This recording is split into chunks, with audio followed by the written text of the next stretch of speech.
Hello, my name is Steve D'Agostino, and my co-host Anne Fernald and I welcome you to the Twice Over podcast, because to teach is to learn twice over.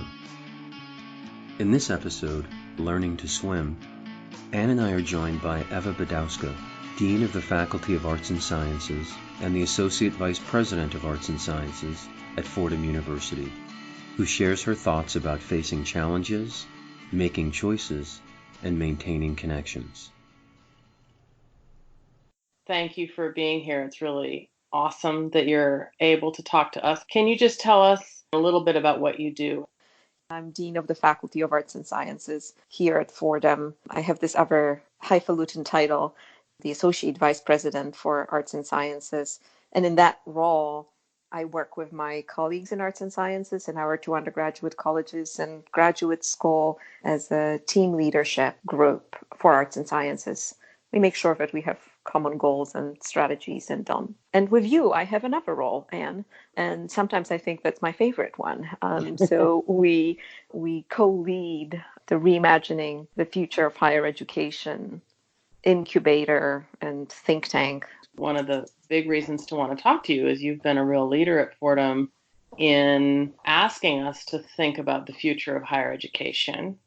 And now with this catastrophe, it feels like the future is here in a way that we wouldn't have welcomed. So I'm wondering if you could reflect a little bit on how your thinking about reimagining higher education has shifted in the past month.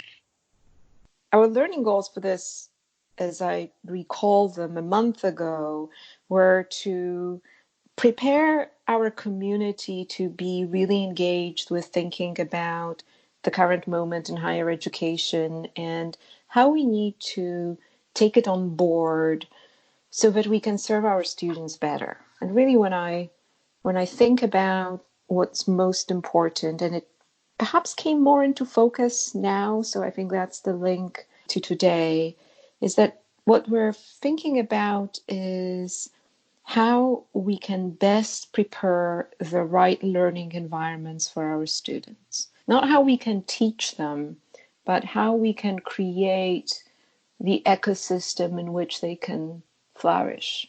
Assuming that that ecosystem has just changed and changed because of who they are and what the world is like. And Kathy Davidson's phrase, the world in flux, seems so prescient to me, especially right now. And so that's the broad goal. And we built this syllabus around Kathy Davidson's, the New Education book, with the hope of creating partnerships across institutional sides so that we can be thinking about higher education, the Fordham context, and where we need to take it. And I remember that when we first met, sometime early in this semester, I was standing in front of the room gesticulating wildly about how the glacial pace of change in higher education.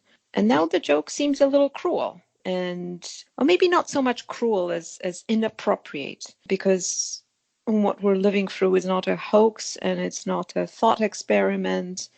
And so I think that what has happened is that the pace has accelerated, but it has accelerated in an absolutely kind of rapid onset fashion, not in an intentional fashion. And that changes everything. It feels like a cataclysm rather than mindful change. I'm listening and I'm thinking about that phrase you used that was about this change that's acceleration without intention. So I grew up in Seattle and went to the same high school as the great martial arts movie star Bruce Lee. I've gotten kind of interested in Bruce Lee. And one of the things Bruce Lee says about facing a really dangerous opponent is that you have to be like water, right? So you move with the water. When you're in a crisis, you surf it, right? You have to surf it. You can't fight it. You're not going to beat the tidal wave, right? We're not going to beat the coronavirus, but we have to survive it. And we survive it in some way by surfing it with some kind of intention.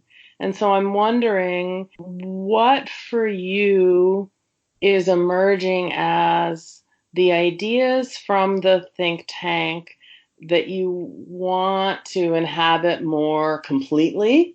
First of all, it's a brilliant analogy, surfing through water and the need to swim and surf. And I've been truly just in awe of our faculty, because I would guess 99% of our faculty have not swam these particular waters before, have not taught online, had no intention of teaching online, maybe even had reservations about teaching online, and they're swimming beautifully. So what emerges is odd and really surprising, and maybe not exactly an answer to your question.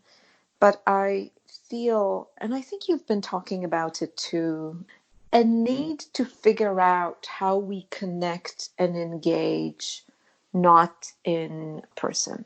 And so, oddly, the words that stand out are engagement, connection, community, meaning, humanity, all of these things that actually don't talk about technology at all. The guiding question has become, how do we keep all that? It's a really sudden realization that this is what matters. And what matters is for students to learn. And you can't have learning, I believe, without genuine, profound engagement, without connection and exchange of ideas, without a sense of community with other learners, without a sense that what we're doing is meaningful. And so I think that's what shifted. When we think about innovation that's coupled with disruption, with technology, and maybe what this crisis has made us realize is that we need to outivate. Is that a word? Like reconnect with the human components of teaching. Now that this is happening, what does innovation mean? Does it mean something different to you now after what we're all collectively experiencing? So I think I have to go back to or develop something that that I said before, but let me first reflect on something that your question made me think about, which is that I think we're going sort of through chapters of this crisis. And I think the first chapter was, does the technology work? There was this question, will the bandwidth sustain it? Will we be able to connect? And the first questions, I remember your own contribution, Anne, and it was revelatory. It was a disaster the first time around, right? It was a disaster. It didn't work. Like literally the technology didn't work. Right. And and then Zoom came, and there was this moment of Zoomtopia. And now I still think we're kind of in this chapter 2 of Zoomtopia, which is, let's just connect via Zoom. And as long as we stay on Zoom the same number of minutes that we normally held class, that's connection. But I think chapter 3 is beginning, and chapter 3 is about, is this connection? I started thinking about it in terms of, and this was completely serendipitous. A couple of days ago, new guidance came out from the Department of Education on this standard that they have for what they call distance learning, which is not a phrase I love. And so they have the definition of distance learning, and it's learning via these remote means, amongst others, Wi-Fi and satellite and even microwave. I don't know how you teach a class for microwave, but not a physicist. But then they start talking about what they consider to be good distance education. And they have a standard. And the standard talks about this phrase that's often abbreviated RSI, which is called regular and substantive interaction. And I really love this phrase. And they emphasize regular and substantive interaction. Not communication, not sending microwaves in one direction, but interaction. Something has to go and come back. And it has to be regular and it has to be substantive. And it doesn't say synchronous. It could be asynchronous.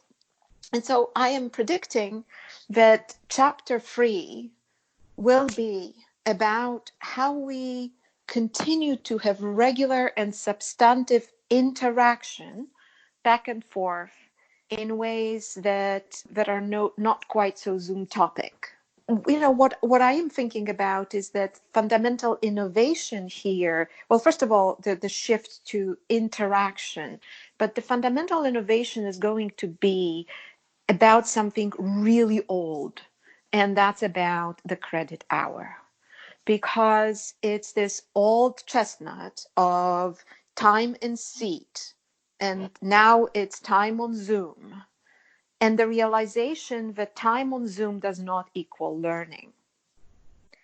And that, if you spend 75 minutes on Zoom, it doesn't mean that you've had substantive, regular interaction, right? And that, Right. in fact, maybe in this new universe, interaction is different, that it takes multivalent, multi-layered types of interaction, and some of them an asynchronous types of interaction that create altogether, but via different means, the same kind of community and connection and engagement that you might have created in a 75-minute class, that Zoom does really not replicate or stand in just because it has the same number of minutes. So that's an innovation, because it really does unravel the idea of a credit hour. I think that's really, I want to just pin that or mark that, because I think that idea of the credit hours is so fascinating. And one of the things that, to the side of that I've been really noticing that I'm grieving this week is that my life doesn't have any texture.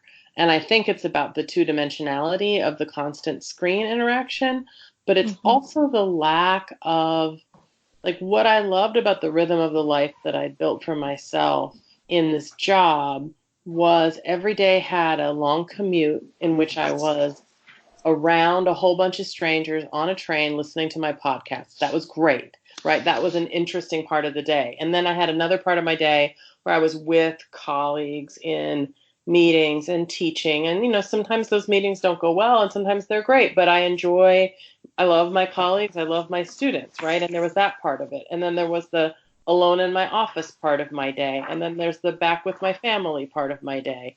And now I'm in this one room of my house all day long, and there's like no texture to it, and I feel myself getting stale. I want to go back for a moment to the question that I never fully answered, which is how my concept of innovation has changed. And I will continue to percolate on this question because I think it's a great one. And I'm not ready, but I want to think aloud. And I think I started in that direction by saying that I used to think it's a technical problem. And technical in the kind of full sense of the term. There's a problem of techne. And now it seems that it's a problem of meaning making and not so much a problem of techne. Techne is going to follow. It's going to be found through those connections that we're building. It seems in some sense so patently obvious that the problems will require some technical solutions, but they're not the center of the puzzle anymore. And so now innovation seems to me about how the technical puzzle arranges itself around what matters. And it's an obvious thing, except the shades have changed because the feeling of loss at the center is so profound. And I really want to thank Anne for the word grief, because I've been thinking about grief a lot. And you and I have been talking about grieving the assumptive world.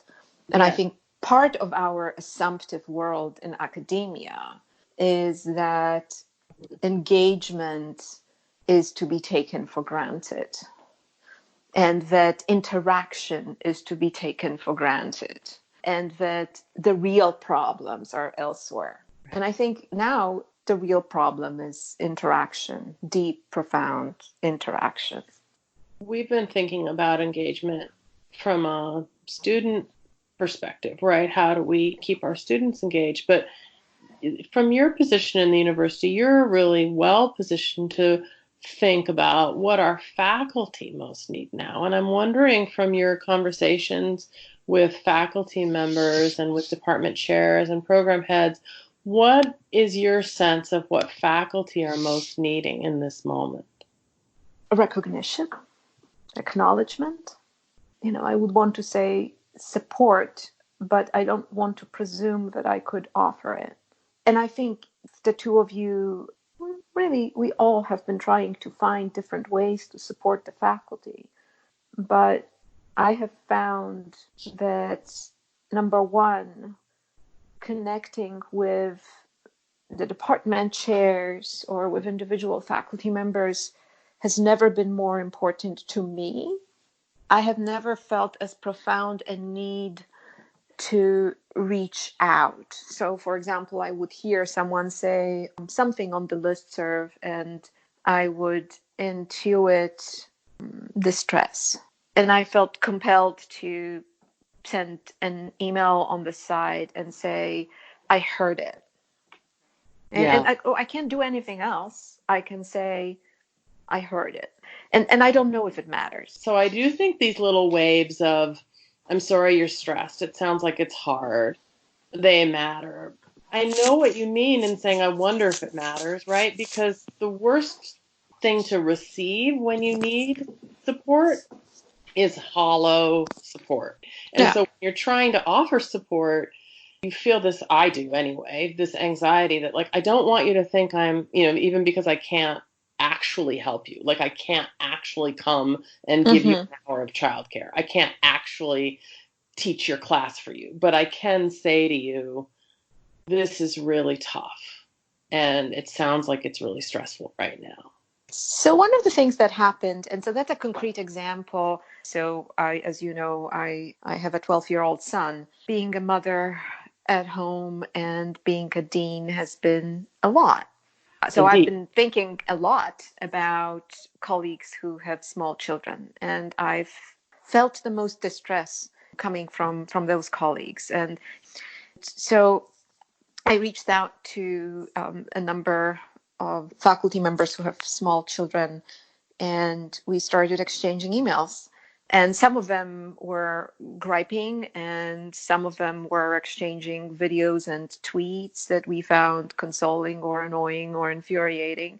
And then what came out of it is a proposal that one of the faculty members came up with, that we might have a kind of mutual support network in departments, a kind of, a feminist action par excellence, not imposed, but rather, how do we create these networks of support? How do we offload faculty who need help at this moment, right? You can't, as you said, you can't teach a class for someone, but presumably you could take their major advising or their senior thesis advising or help them department when you have childcare versus when you don't.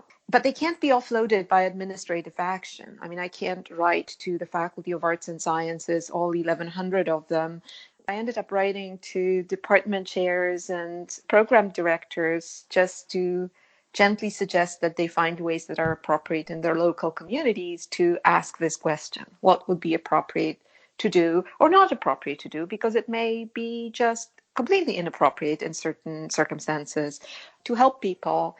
And of course, I was mostly thinking about parents of small children, but there are lots of colleagues who have elderly parents who are very worried or have caretaking obligations or who are ill. And I've noticed is that in some departments, this is taking off. They've created networks of support in various forms. So, some networking and mutual support is certainly possible, but it can't happen by administrative action. Well, but that's all about what you were saying before. I mean, that's exactly engagement, connection, and community, isn't it? The one thing I'm curious to hear you talk about is How do you feel like yourself in your job these days? How do you feel like a leader? How do you feel like a dean when you're operating out of the satellite office of your living room? I feel a deep need to be present to people.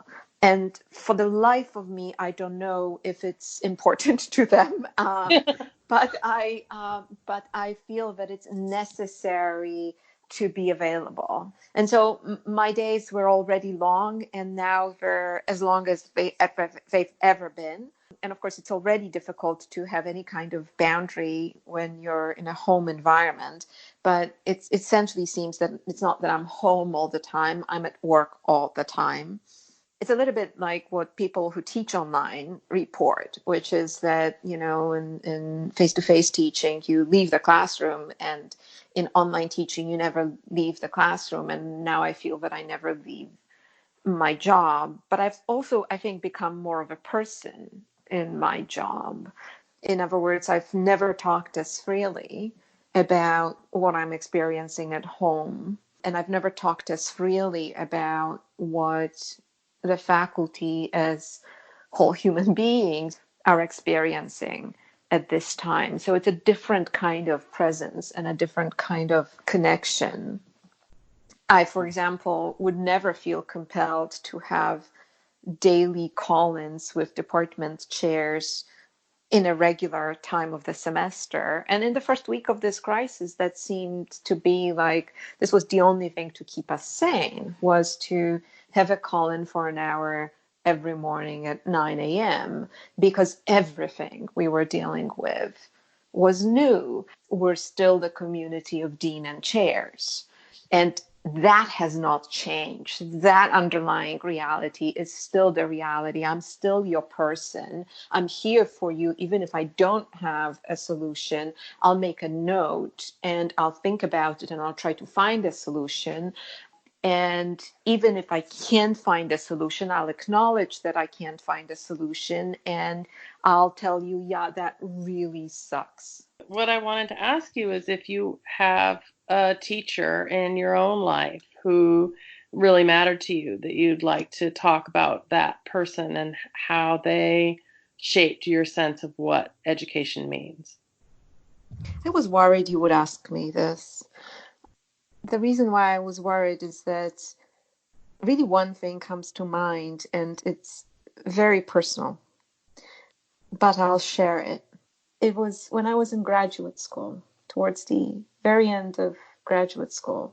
My mentor, Mary Jacobus, Professor Mary Jacobus, a romanticist and feminist literary historian, very engaged with the literature on psychoanalysis.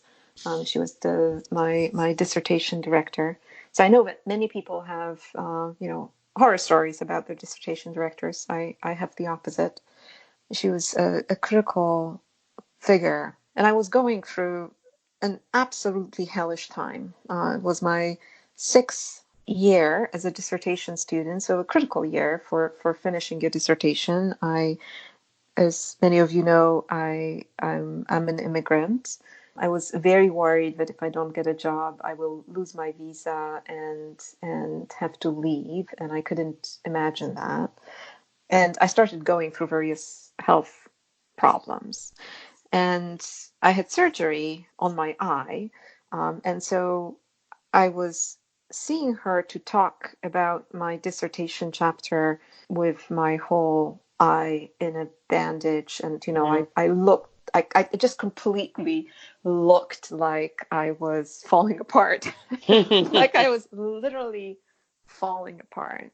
And she sat across from me, and I, started going on about identification and psychoanalysis and the Brontes, and I'm spewing stuff.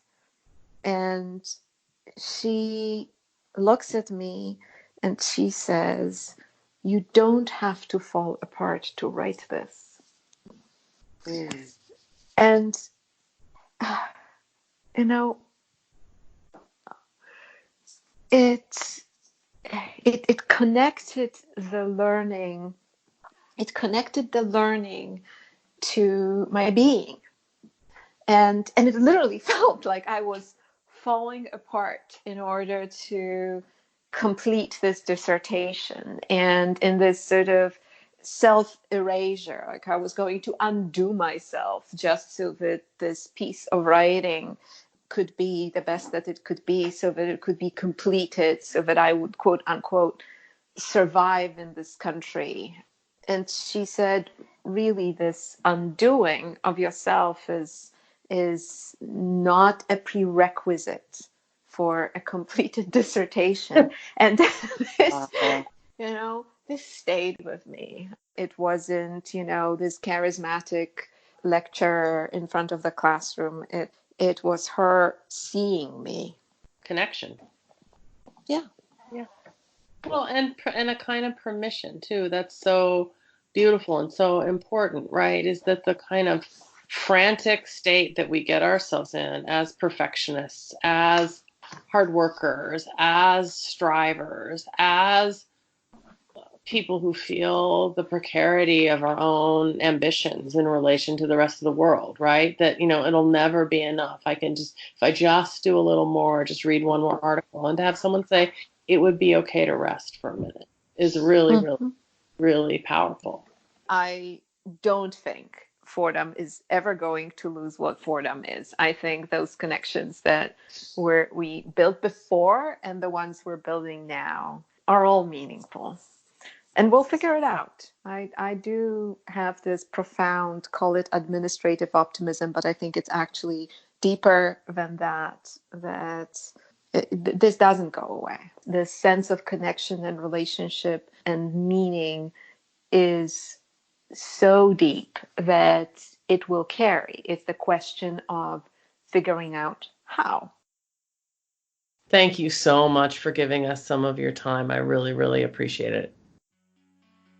Twice Over Podcast is available on SoundCloud, Stitcher, and Spotify, with new episodes appearing twice each week. For host and guest bios and show notes, please visit our website, twiceoverpodcast.com. You can follow us on Twitter at twiceover1 or email us at twiceoverpodcast@gmail.com. Thanks so much for listening.